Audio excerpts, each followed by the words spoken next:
deeply meaningful for people seeking to live well, faithfully, and graciously with others when those values don't seem to be as present as we'd hope. Speakers in the series so far have included folks like Ann Snyder and Miranda Zapor-Cruz, Whitworth professors Patricia Brunix, Megan Hershey, and Erin Heitfield, and next spring, Liz Cheney will be joining us. Additionally, many faculty, student leaders, and staff have embraced this topic, giving students ample opportunities to learn about and practice these skills.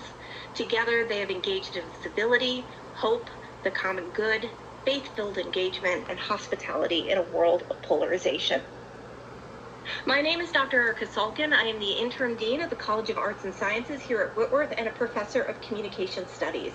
My particular area of expertise is in student speech and student press, and I am delighted at the opportunity to talk with Alexandra Hudson about her work. Hudson is an author, speaker, and founder of the Civic Renaissance, a publication and intellectual community dedicated to beauty, goodness, and truth, comprised of 50,000 intellectually curious people across the globe. She earned a master's degree in public policy at the London School of Economics as a Rotary Scholar, and is also the creator of a series for the teaching company called Storytelling and Human Condition. She has advised governments around the world, contributed to media organizations ranging from PBS to the Wall Street Journal, has written a best-selling book, which we're going to talk about today, and is restoring an Italian Renaissance-style home in Indianapolis with her partner and 3 children. So to put it quite bluntly, Alexandra Hudson keeps busy, but she's made time for us today, and we are going to make the most of it. We've received so many questions from those of you here in the audience, joining us from all over the country, and we're going to get to those, but I'm going to start with a few from my own. So, for folks who have not had a chance to really dive deep into the book, I think it'd be great for us to just cover the big idea of it, and that's that contrast of civility and politeness. So for many folks, the opposite of civility is incivility. You choose to contrast it with politeness. Can you give us some insight about what started you on that journey and why you pursued it? It was actually my experience. Well, first of all, thanks, Erica, for hosting this conversation tonight, and thanks, Dale, who I think might have been the brainchild behind this. He's behind the scenes, but really grateful to you and to the whole Whitworth community for leading our country, leading Spokane in this important conversation about the possibility of flourishing across deep difference, which is the essential question of our moment, especially as we approach the presidential election in just a few days, and even as half the globe goes to the polls around the world. That this is a high watermark for democracy. This has never been more an important question, and so really grateful and honored to be with you here. This is also happens to be the topic of my book, and I do think that exploring and teasing out this essential distinction between civility and politeness is really indispensable to understanding how we might actually flourish, even amidst hostile, toxic times that we find ourselves living in right now. I learned this firsthand. I came to appreciate this idea firsthand when I worked in federal government. I was in Washington, D.C., 2017 to 2018, and I arrived my first day in government, bright-eyed, bushy-tailed, couldn't wait for this opportunity to serve. This was a big career break for me. It was a presidential appointment, and I couldn't wait to contribute, and I could not have been more disillusioned or discouraged by what I observed and experienced there. I saw these two extremes when I was in government. On one hand, there were people who were overtly hostile and bellicose and aggressive. These are the people that I'm sure we've all encountered in our different walks of life, the people with sharp elbows who are willing to, these are people who exist in all vocations, not just politics. The people who are willing to do and say anything in order to win, to get ahead. And I need to stay away from those people. And then I saw this other contingent. These are people who, at first I thought they were my people. They were polished and poised, and they were nice. They were polite. But I came to realize these were people who would smile and flatter me and others one moment and then stab us in the back the next. And so all was not what it seemed to be. And I realized upon reflection when I left government and started thinking about these ideas and started working on this book, that these seem like polar opposites, the extreme hostility and the extreme politeness, but they're actually very similar. They're actually two sides of the same coin, because both modes, the extreme bellicosity, the extreme aggression, and the extreme politesse, they see other people as means to their selfish ends. They have an insufficiently high view of the dignity and beauty of what it means to be human. And so they instrumentalize others. The hostile contingent sees others as pawns to be, pushed out of the way, steamrolled, bowled over in order to get ahead or get whatever they want. And the polite contingent sees others as pawns to be manipulated and discarded the moment that one no longer serves their purposes. And I'll give you an example. One time there was someone I worked with in government, and she was someone, that drew me into her confidence, and she would invite me to pray with her. I'm a Christian, I'm a person of faith, so she'd invite me to pray with her at lunch, and that felt really important, and that felt like a real camaraderie that I had when there was a lot of hostility going on in the office and in the world. And then I later, and so she pretended to be my friend. I thought we had this spiritual camaraderie, this connection. And then I realized and came to learn later that she actually was undermining me and lying about me to our superiors. And so someone who, induced me to lower my defenses through her, Southern belle, Southern drawl, kind of, politesse, and even using our shared spirituality and our shared faith to disarm me, only as a ruse to kind of manipulate me and have me lower my guard. And so that caused me. Well, I also think it's worth noting that these two extremes, the bellicosity and the politeness, these are really the two extremes that define our moment today, where some people they see that the fake politeness, people are fed up with it. They're sick of the political correctness, and they think though that the antidote to the kind of faux politeness that is really kind of stifling and again fake, they think that bellicosity and hostility and being the strong man, they think that that's the answer, that you have to stand up and puncture the pretense. But actually people miss that that's an overcorrection. Those are two excesses that in my view are not what we need. What we need instead is true civility, which I distinguish from politeness. Politeness is external. Politeness is it's technique. It's what you do and say. Whereas civility is like deeper. It's something richer. It's a disposition of the heart. It's a way of seeing others as our moral equals, worthy of a bare minimum of respect just by virtue of our shared moral status as members of the human community. And crucially, sometimes actually respecting someone, that the dignity and personhood of others, the imago Dei of others, the reality that we each have irreducible worth by virtue of being created in God's image, that sometimes actually doing that, respecting others, means being impolite. It means telling a hard truth, engaging in robust debate, doing things that might feel uncomfortable and might seem at first, offensive, possibly offensive or disrespectful, but that's actually a way to respect others and to respect ourselves. And I love etymology, the origin of our language and of English and other languages as well, is fascinating to me and is throughout my book and is often very illuminating of the words we use today. And the etymology of these words, civility and politeness, again, these two words that people very often conflate and use interchangeably, but the etymology, making this distinction, honors the etymology, that the Latin root of politeness is polere, which means to smooth or to polish, and that's what politeness does. It papers over difference, as opposed to giving us the tools to grapple with difference head on. Whereas the Latin root of civility is civitas, which is the etymological root of our word city, citizen, civilization. And this is what civility is. It's the duties of citizenship, the duties befitting a citizen in the city, which, especially in a democracy like our own, requires truth-telling, requires debate, requires being able to have these uncomfortable conversations.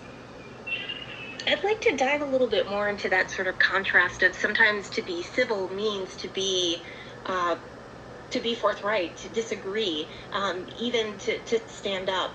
You noted that sometimes the most civil thing, or to uphold civility, is to speak truth to power, where politeness might say no, instead keep silent.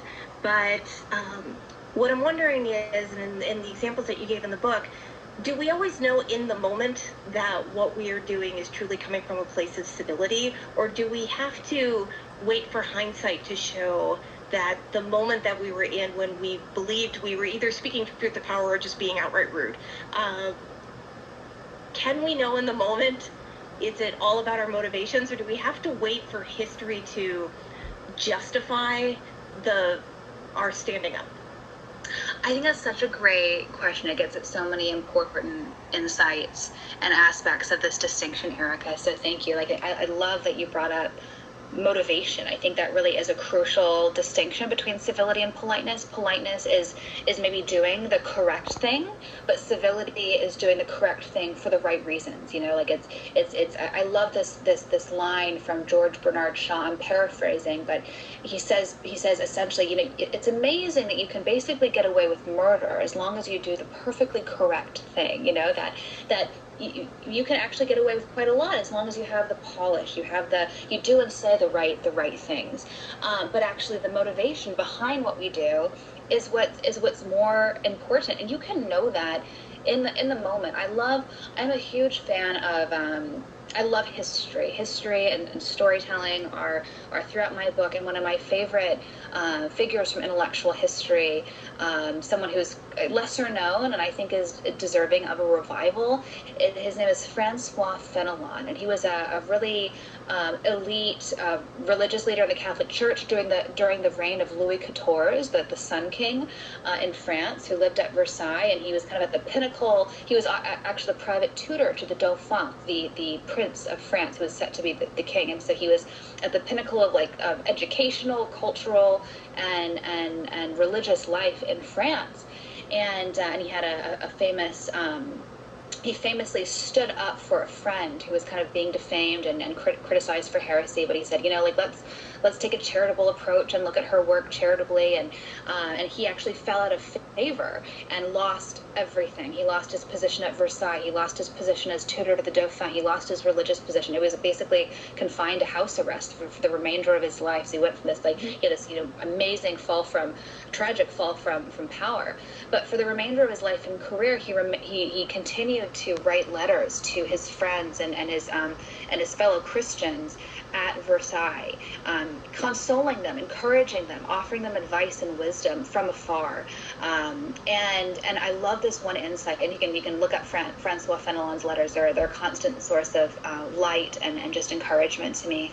But one of my favorite insights of his, he says, when you're going to criticize someone, he says, don't do it right away. When you feel tempted to criticize someone, go and think and pray about it for 2 years before you do it. Because he says often when people speak truth to power or feel the need to put their foot down and stand up for themselves or stand up for someone else, it's not really about, justice or about standing up for someone else or about standing up for your own dignity. It's often just about, you wanting to vent your spleen. It's often more about you than about the actual edification and correction of the other. And so he kind of takes that biblical principle where Christ says, look at the log in your own eye before you look at the speck in your brother's eye. He takes that very seriously. He says, go and contemplate for 2 years before you criticize anyone for anything ever. I don't think we have to take it that far, but I do think it's such an important correction and a reminder and visual that that often when we do stand up to people, and I'm guilty of this myself, that it's very often about, and when we do speak truth to power, it's very, we bash people over the head with our truth in the name of civility, that it is often more about us and just us getting, feeling righteous indignation and getting what we want to get off our chest. And I think that, to your insight about civility is about motivation, it's also about seeking the good of the other. If I were to speak up in this moment, what is it really about? What is it going to achieve? What is my end here? Is it just to vent my spleen and to get something off my chest, or is there is it for the sake of the bond? Is this really going to enhance do I care enough about this relationship and this person? Is this really going to edify them? and to be really clear on what our goals are, because civility is this is crucial. I think it's not an obligation to confront every person on every issue and every disagreement all the time. And I think we live in a culture that, incentivizes that, and we feel this pressure to. And I hope that we have time in this conversation to get to this, that, politics is everywhere. There's a lot about this problem that hasn't changed over the course of human history. We're just as prone to self-love and love of others as we've always been. That's like the core tension of this problem. And yet there's a lot that is different. And I think the way in which politics is just, we're surrounded by it. It's in the air we breathe in new ways that makes it hard to just have a break and step away from it and to have distance from these issues that are important, but they're not the most important things.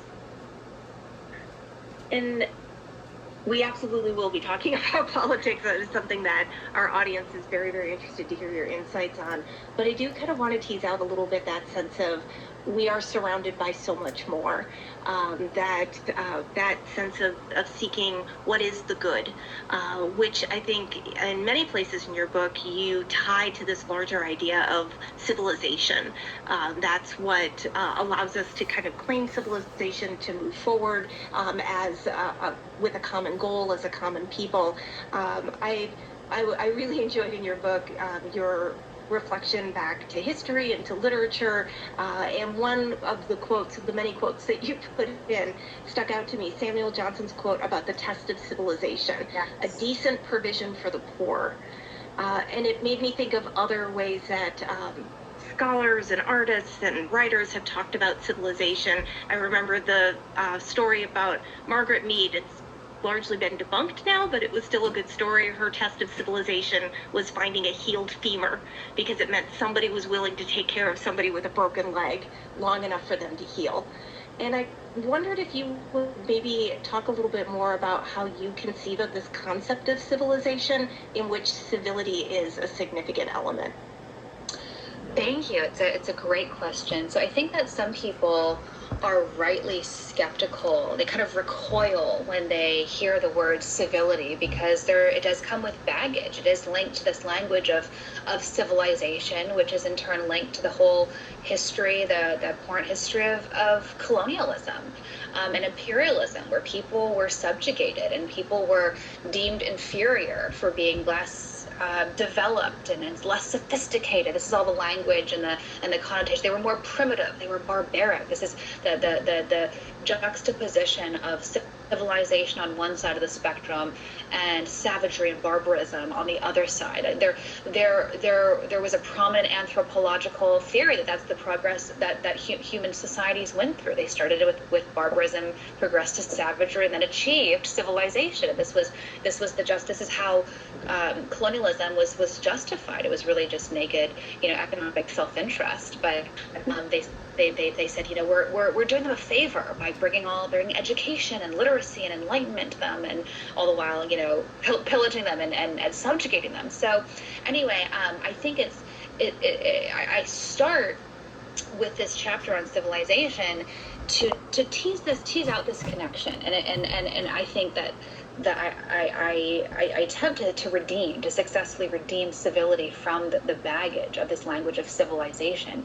And I do it through, I was so thrilled when I discovered the work of a gentleman named Albert Schweitzer.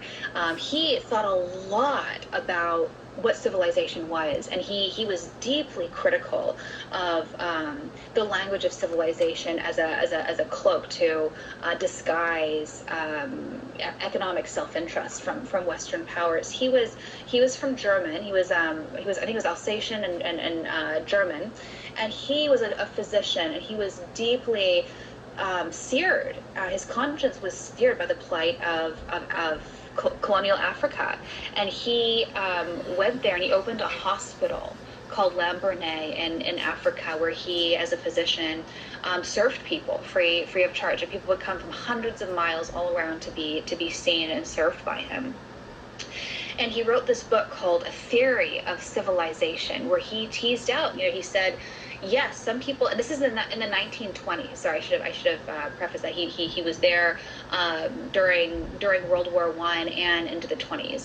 That's kind of the era, early 20th century, and so this is kind of the peak, the epoch of the colonial, the empire, and he said, a lot of people, a lot of countries, they want to locate the civilization of a society and the value of it in beautiful buildings, in architectural feats, in education and literacy and technological developments. That they think that is what civilization is.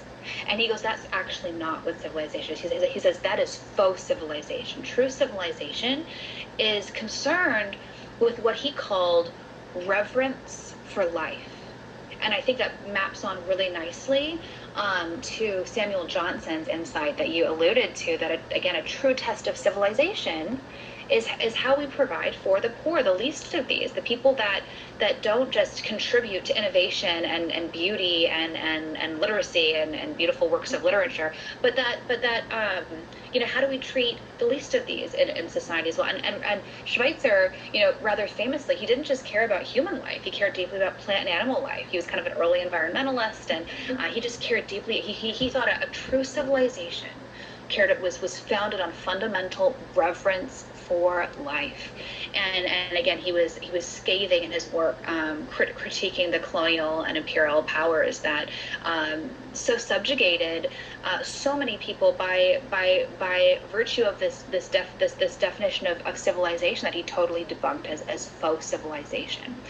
And that's important for us today, because I think we live in an equally tribal time. It can seem like these times long ago, we're more evolved, where we've learned from the past, and I think in many ways we are better off, and I think that in many ways we have learned from the past.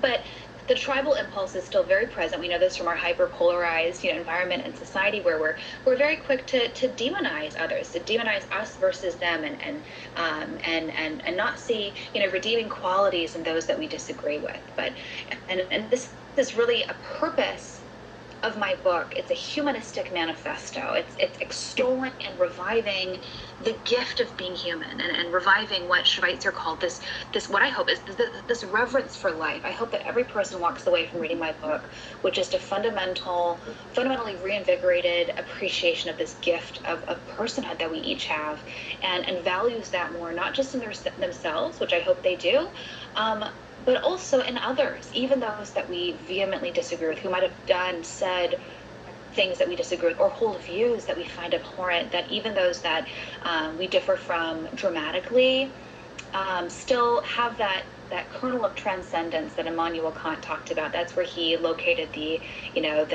dignity, the personhood that we each have, and that this is a gift that we all share, and one that I think is easy to lose sight of in tribal, high stakes, apocalyptic times like we're in right now. But that's why conversations like this are so important. Yeah, and I really appreciate that discussion of the relationship between civilization, civility, and power. Yes. Because we know that is a common criticism of even the term civility or civil discourse or civil conversation. It's often people in power who get to define what is civil, Yes. and sometimes use that definition as a way to silence people who would be speaking truth to power or be calling Yes. out injustice. How have you seen that kind of play out in the work that you've been doing, and how do we address that in a meaningful way? Yes. Well, thanks for bringing up the distinction between civility and politeness once again, because at the same time that I redeem civility and the language of civilization from the colonial legacy and the imperialistic legacy, I do also show that yes, there have been abuses of this language, and to silence, to repress dissent and to oppress, and I say that's better. Those critiques are better laid at the feet of politeness, this mode of being that cares more about, just go with the flow, just do and say the right thing. I have a whole chapter in my book on civil disobedience. That was a highlight of book tour for me. My book came out October 10th of last year. And a highlight was actually I spoke at the Alabama Supreme Court, and I was a stone's throw from where Rosa Parks was kicked off the bus for refusing to sit at the back of the bus and where she was arrested. And I was right next door. I don't know if anyone's been to Montgomery, where the Supreme Court is, the Alabama Supreme Court is. But I was right next door to Dr. Martin Luther King Jr.'s church on Dexter Avenue, where he was preaching about civil disobedience. And, famously in Dr. King's letter from Birmingham jail, it's written to a group of pastors that have implored him not to protest. He's sitting in jail for protesting against racial segregation and Jim Crow laws. And this group of his fellow Christians are saying, just relax, go with the flow. We'll get there eventually. Things are happening. Just don't ruffle too many feathers, and just be patient. And he goes, no, they're asking him to be polite, and he's saying no, and he's choosing instead civility. That's my gloss on Dr. King's letter from Birmingham jail, and it's such I caved that insight when I was actually in government. I was at a retreat with several, at the invitation of the Aspen Institute, a think tank in Washington, D.C., with several people from Congress, from across federal government. This is while I was serving in government in this season that was, for me, kind of the heart of darkness, just like deeply divided, so dispiriting. I was surrounded by, in a den of vipers. And we were exploring this question of civility. What is it? Doesn't matter. Has America ever been civil? Can protest ever be civil? We're a country founded on protest. The Boston Tea Party, the American Revolution. We have a vibrant tradition of civil disobedience, and that's enshrined in our Constitution, in our value schema. And it was having these conversations. It was both the way in which we had conversations, which was so refreshing to me. We were at this retreat, people who were wildly different on politics, but we still found a way to disagree, and still remained friends. And that was so refreshing when I had been in this environment that was so reductive and instrumentalizing of me and others. And then it was also the opportunity to read amazing texts, revisit amazing texts like Dr. King's letter from Birmingham jail, which we did at that retreat. That was so invigorating, clarifying for me about this distinction between civility and politeness, and why civility it has been this tool of social justice and progress. Saying where Dr. King, it was part and parcel to his nonviolent, peaceful resistance, where he said it was this process of purification that he had everyone who was part of his movement go through. He said, first we have to cultivate love and a fundamental respect for the people who we are protesting. And then out of that love, we will protest. It was again, it gets to your insight, Erica, about motivation. Civility is about the heart. It's not just doing the right thing, it's doing it for the right reasons. And so in this case, it's doing the controversial thing, the dangerous thing, through the sit-ins, through the protests, through the letter writing campaigns, but for the right reasons. It was out of love. It was saying, you, fellow citizen, fellow human being, I love you and respect you enough that I'm not going to coddle you in your mistruth. You have an inaccurate view of the world, and I want to show you that you're wrong, and I love you enough to risk harm to myself to do that. I love the examples that you bring into this book, but that you also take the step at the end of every chapter to give these very specific, very achievable things that every individual can do to enhance civility in their neighborhoods, in their communities, in the world around them.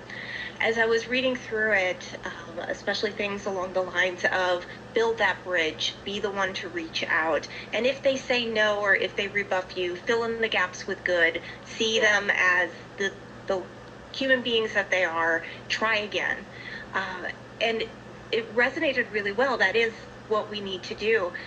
I admit, though, that as somebody who's been in higher education for more than a dozen years now, and knowing the mental health crisis that many of the students I work with are facing, in record numbers of anxiety and of self-doubt, and not self-love, but self-loathe.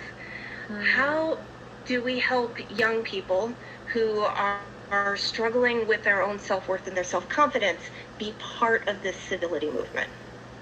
It is such a great question. I hope, and again, I want to reiterate that I hope every person who reads my book comes away with an appreciation of this profound gift of being human in others, but also in ourselves. And this is actually what I came to appreciate is a key reason for so much viciousness and toxicity and, blatant incivility in our world is self-loathing. It is people who have an insufficiently high view of this gift of being human. They insufficiently appreciate the gift of their own humanity. And if you have a diminished view, a dimmed view of the beauty of personhood in yourself, you're not going to appreciate it in others either. And so I just want to reiterate that this book is a humanistic manifesto. I hope it's a project that that I care a lot about, just extolling again the gifts of being human, and so. But it's an interesting question. How do you persuade someone who is so convinced of their worthlessness, of their worthiness, just by virtue of who they are? And I think one way to do that, our culture puts so much pressure on us to define our worth. By virtue of these external things, right? Grades, what school you got into, what scholarship you got, how many followers you have, whether you're wearing the right clothes or go to the right places, these external status markers. And it's so easy to evaluate our worthiness based on the fluctuation of these things, like, how many people commented and liked my status, and I think a core problem to this identity crisis, this crisis of self-love that you're alluding to, and I don't think it's just, you see it probably in your community, the students you serve, but I think this is across the board, in all demographics, all vocations, is to refocus. I think an antidote is to refocus on the things that really matter, and to kind of hammer home to people, starting at a very young age, like that your worth is not in your success. It's not in anything, but like you are worthy just the way you are by virtue of that you are a human being in this community, like full stop. And it's so amazing. Like my son is 4.5, and like he gets just enraged when he doesn't win, when he's not the best, when he does it. And it's like, I don't think that I promote like a super intense success culture in my home. But there's something in the ether, right? That in the orbits that we're in, the communities we're in, where he has, at a very early and young age, taken it to heart that his worth is in being the best and winning.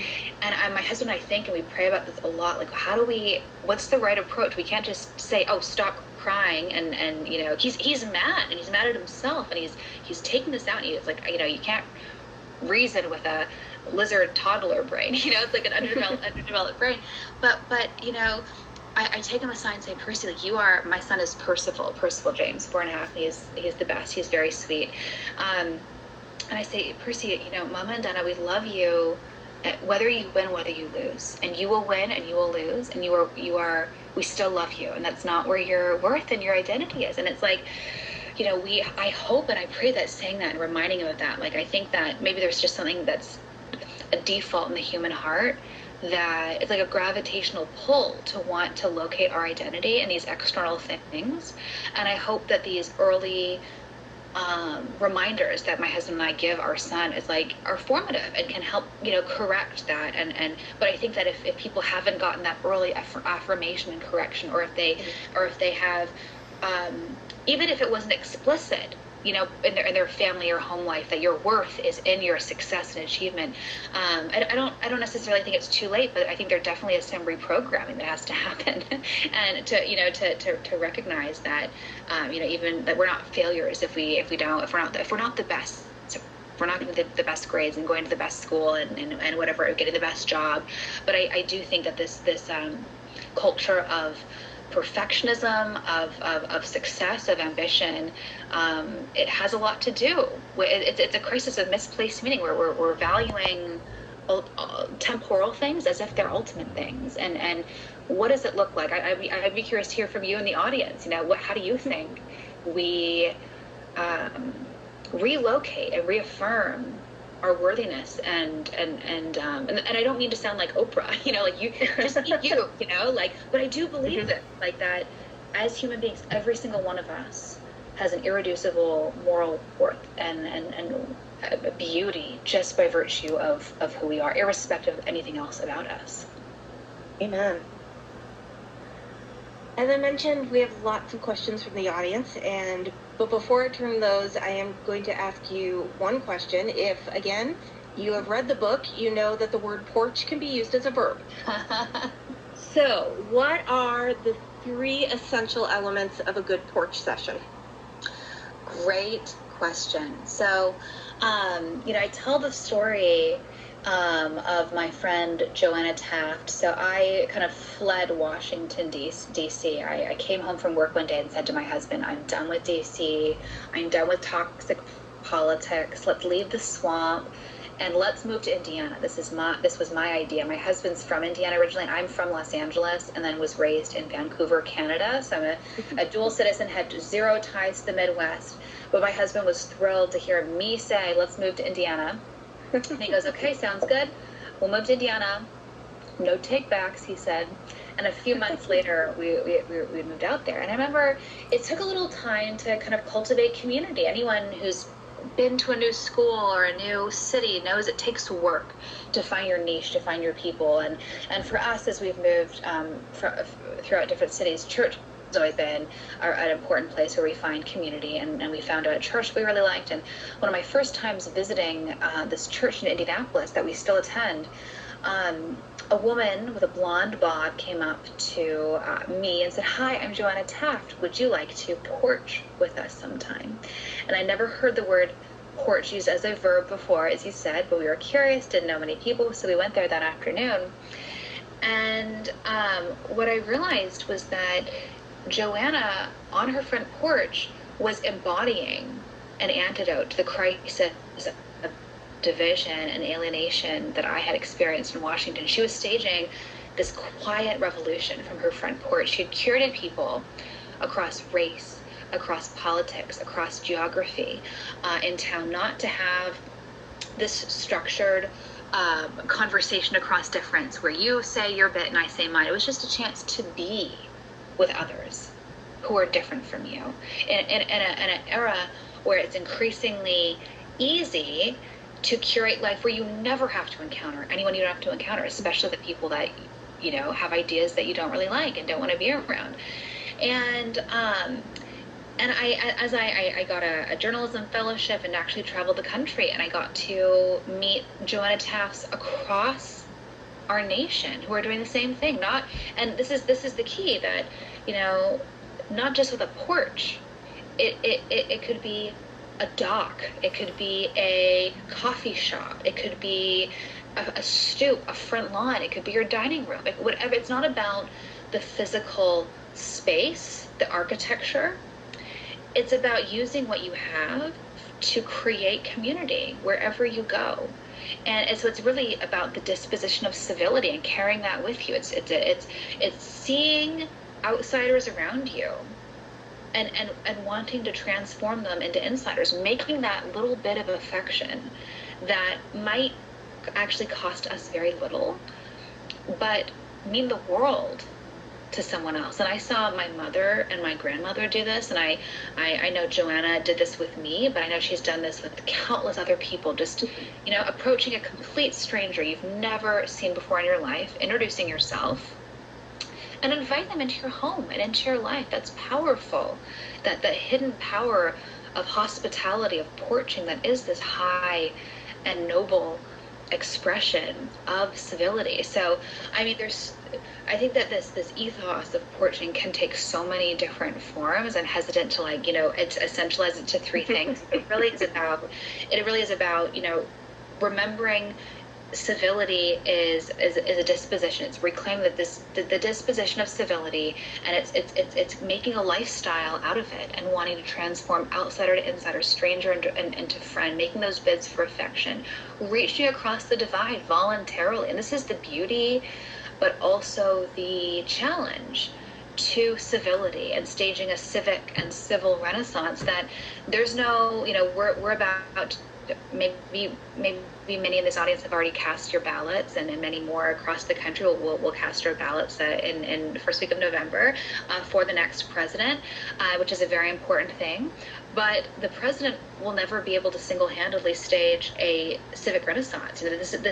No public policy, no law can effectively manage the kind of things that we're talking about here tonight. They can't say, okay, have 10 people on your porch 10 times a year, and have at least this many friends, and have this many dinner parties, that this is, those kind of black and white rules and static metrics are the things that policymakers and lawmakers thrive on, that would never work for the kind of essential things that we're talking about.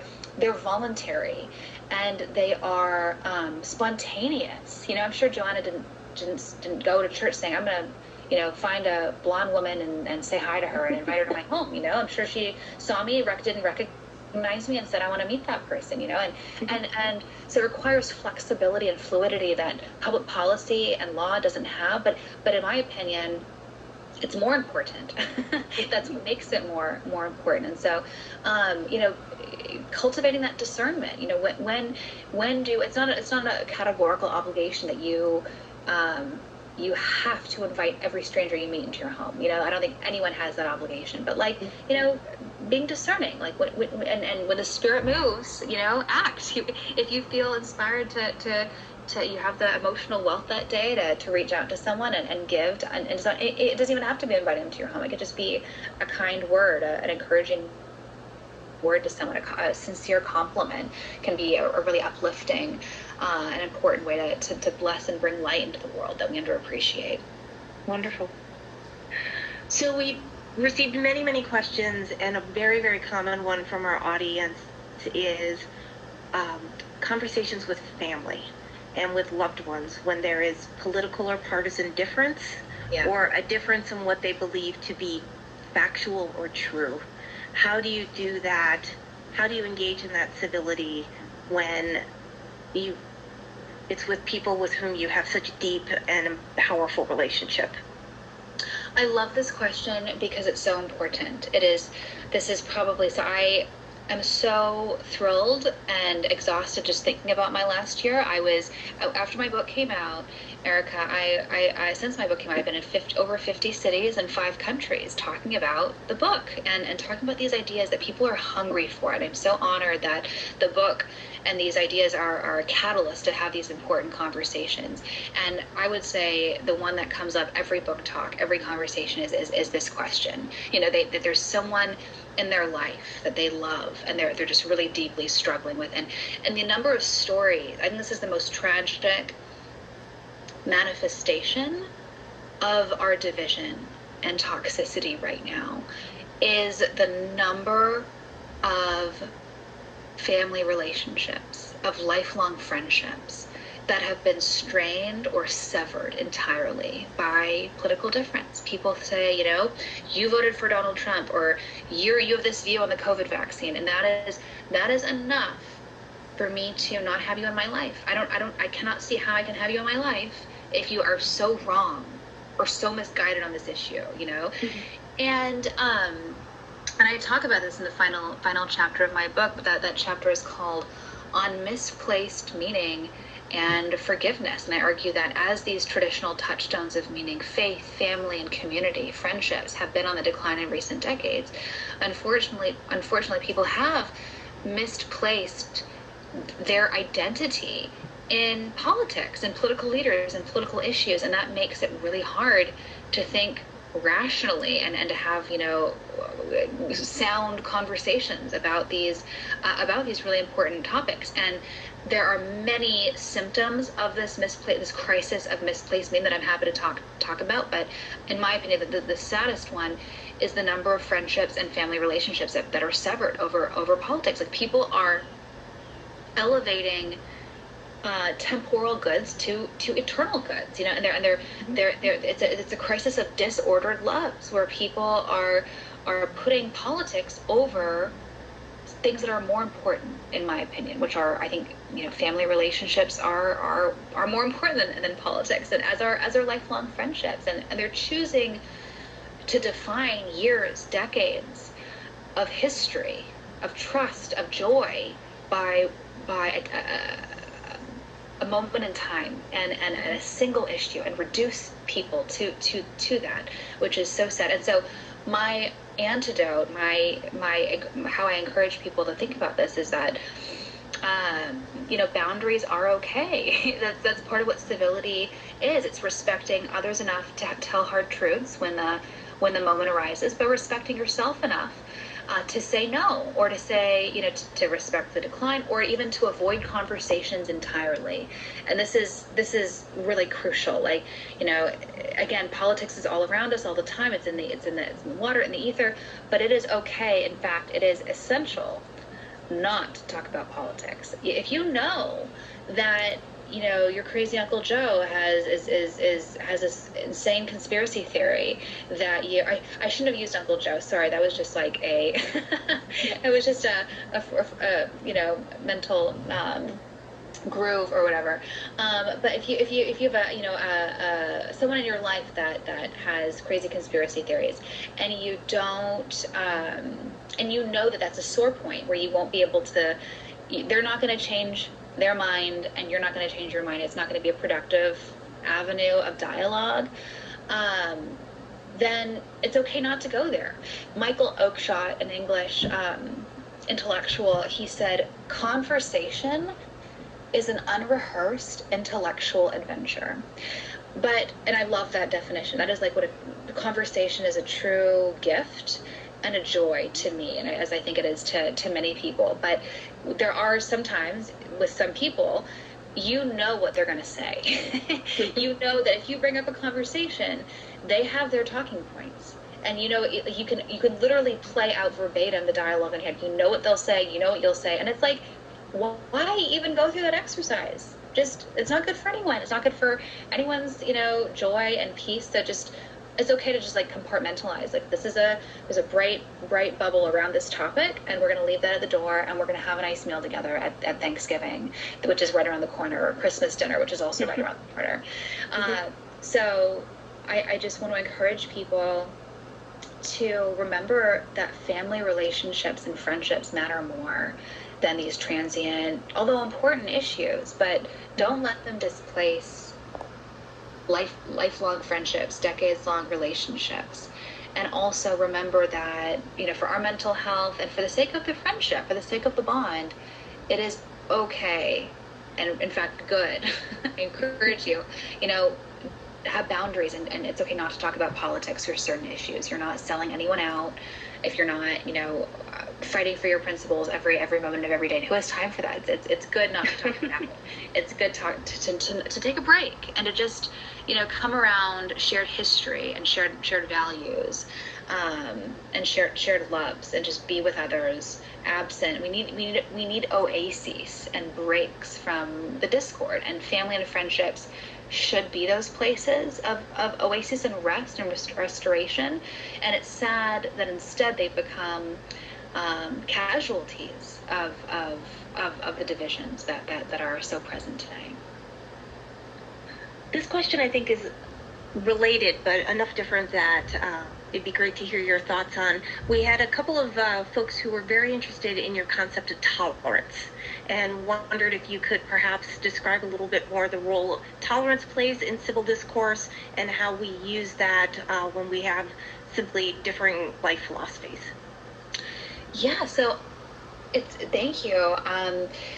A lot of books in this space, the civil discourse, the heterodox, the intellectual diversity space, many of them will argue, all ideas are equal.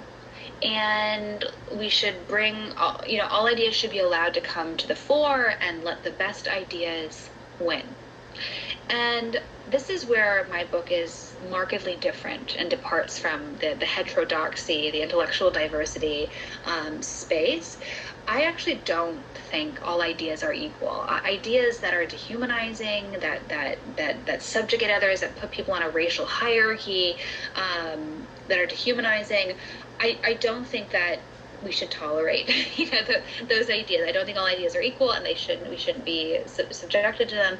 But I do think all people are equal, and that even if you don't respect a person's idea, that all people, even if they hold insane views, deserve a bare minimum of respect, just again by virtue of our shared moral status as members of the human community. And again, I think this is where boundaries can come into play. Like you can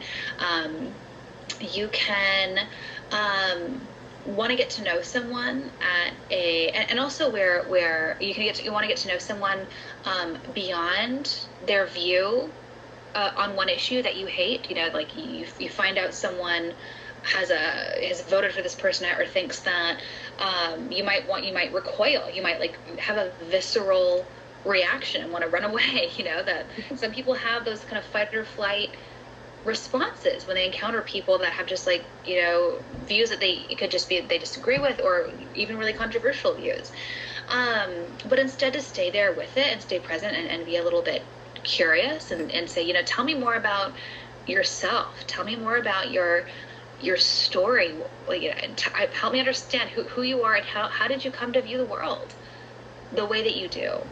And that disposition of fundamental respect and curiosity opens incredible doors for conversation and mutual learning, because the reality is none of us are perfectly correct about everything, and every single person that we meet has something to teach us, has something that we can learn from them. They've had an experience, they have an insight that we haven't had, and we won't have. We'll miss that if we don't have that disposition of curiosity, that openness to other people and other ideas. So as it comes to tolerance, I have a chapter in my book on toleration and tolerance. My belief in tolerance and toleration is not categorical when it comes to ideas, but it is when it comes to people. Many of our questions recognize that the current political moment we're in is because of polarization, because of partisanship, doing damage. And so several people ask, how do we start to heal? How do we start to recover after the election is over?